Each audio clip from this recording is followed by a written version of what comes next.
Assalamualaikum warahmatullahi wabarakatuh.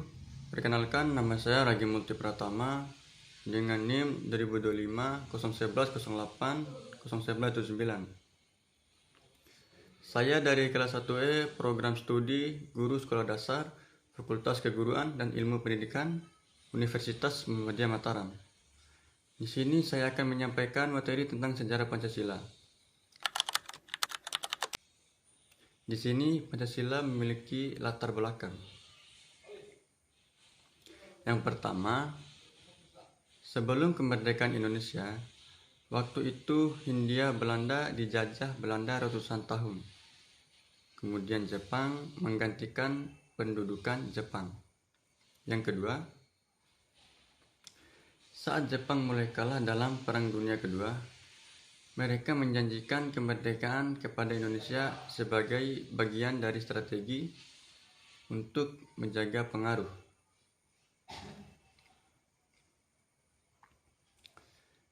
Yang ketiga, sebagai langkah-langkah persiapan kemerdekaan, dibentuklah sebuah badan perwakilan untuk merancang negara merdeka, badan penyelidik usaha-usaha persiapan kemerdekaan Indonesia, BPUPKI pada 29 April 1945. BPUPKI ditugaskan merumuskan dasar negara, konstitusi, sistem kenegaraan karena Indonesia memerlukan landasan bersama agar bisa menjadi negara merdeka dengan identitas sebagai bangsa.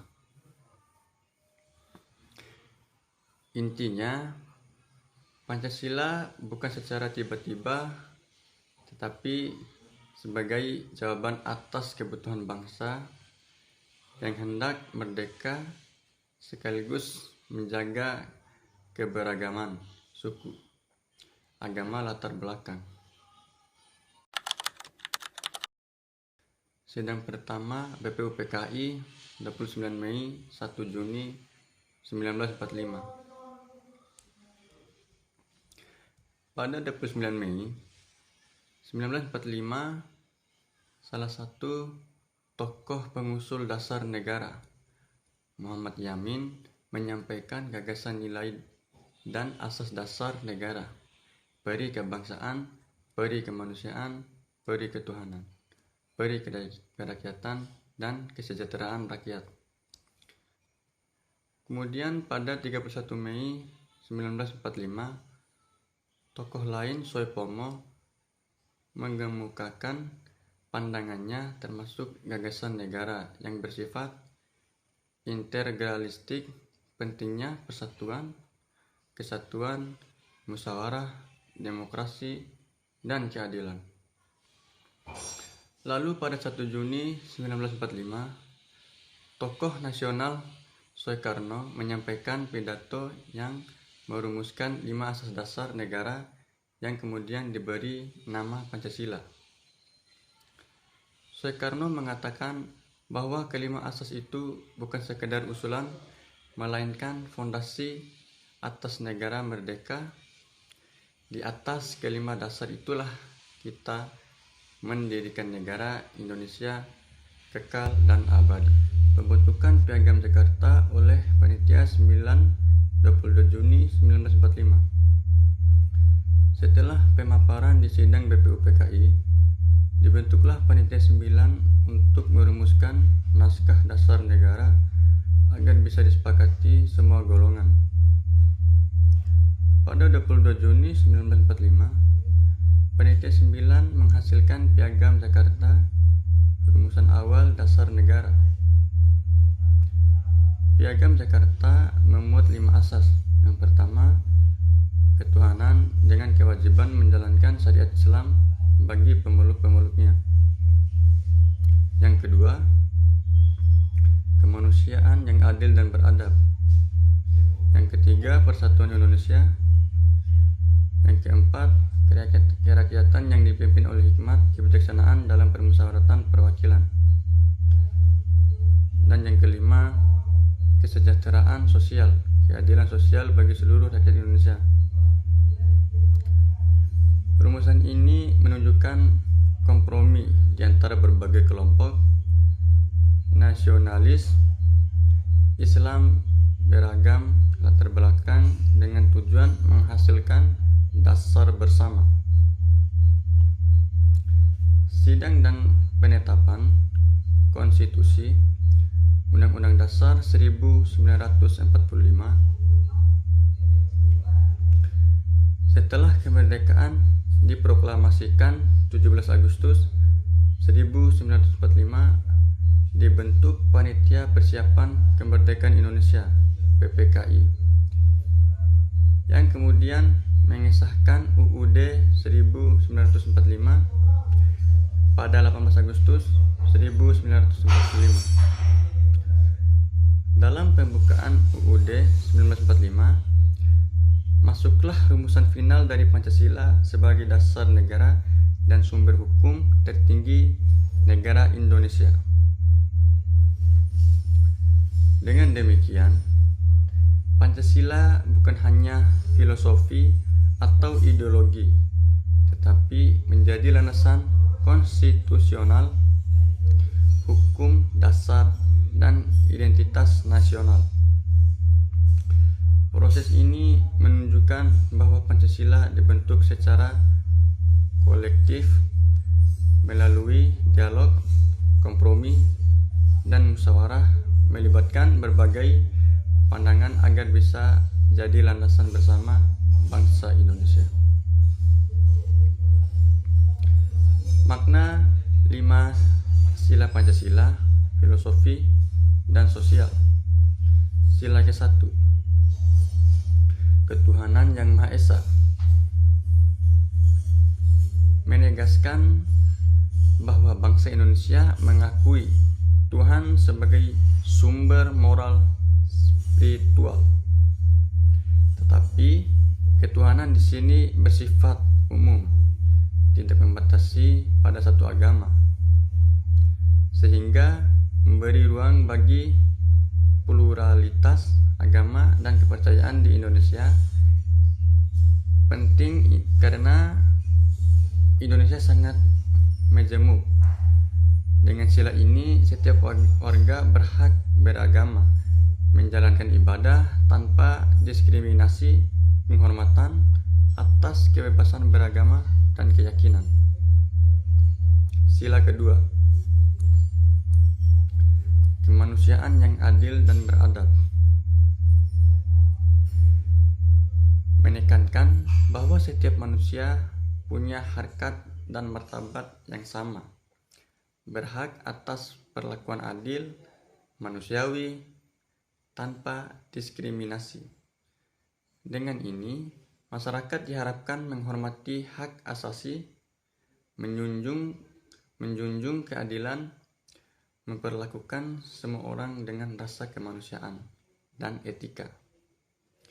Sila ini membangun nilai kemanusiaan universal dan kesetaraan penting di tengah keragaman suku, agama, adat, dan budaya Indonesia. Sila ketiga, persatuan Indonesia, menyentuh beragam suku, agama, budaya, bahasa dalam satu bangsa. Indonesia membangun identitas nasional bersama, menekankan pentingnya mengesampingkan konflik golongan dan persatuan di atas kepentingan kelompok atau golongan. Dengan ini tercipta kehidupan bangsa yang rukun, berkedaulatan, bekerjasama, menjaga persatuan dan kebinekaan. Sila keempat, kerakyatan yang dipimpin oleh hikmat kebijaksanaan dalam permusyawaratan perwakilan, menegaskan bahwa kekuasaan berasal dari rakyat, bukan dari satu individu atau golongan tertentu. Pengambilan keputusan dilakukan melalui musyawarah dan mufakat atau melalui wakil rakyat, bukan lewat paksaan, kekerasan, atau dominasi. Demokrasi Indonesia bersifat representatif tambah deliberatif, menghargai perwakilan dan kebijaksanaan bersama.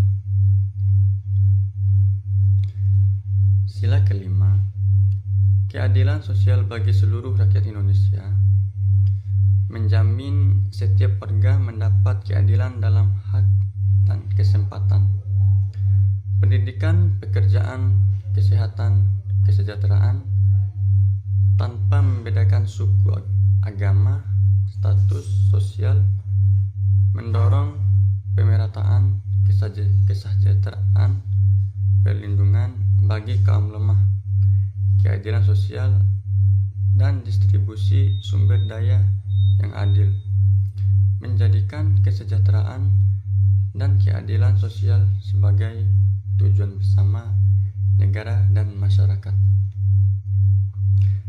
Pancasila, dari ideologi ke konstitusi dan kehidupan bangsa. Dengan pengesahan UUD 1945, Pancasila menjadi dasar negara resmi, sumber dari segala sumber hukum di Indonesia. Artinya, semua hukum, peraturan, kebijakan, dan tindakan negara idealnya berpedoman pada Pancasila agar tetap sesuai nilai-nilai dasar bangsa, ketuhanan, kemanusiaan, persatuan, demokrasi, dan keadilan.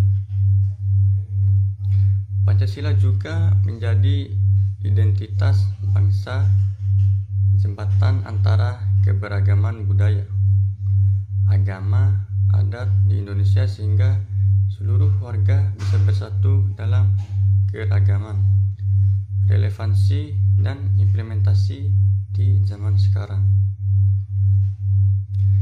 Di era modern sekarang, bagaimana Pancasila relevan dan harus diamalkan? Yang pertama, menjaga toleransi antar umat beragama, menghormati perbedaan agama, kepercayaan, menjaga kebebasan, beragama, dan kerukunan.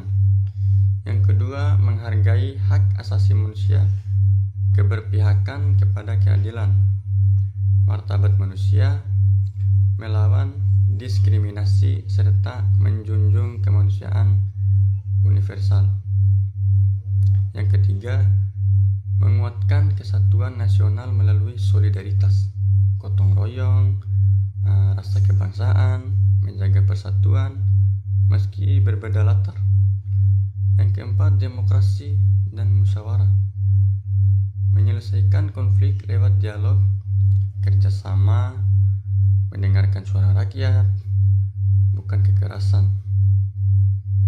Yang kelima, menegakkan keadilan sosial, pemerintah dan masyarakat proaktif, memastikan pemerataan, kesempatan, dan keadilan sosial bagi seluruh warga.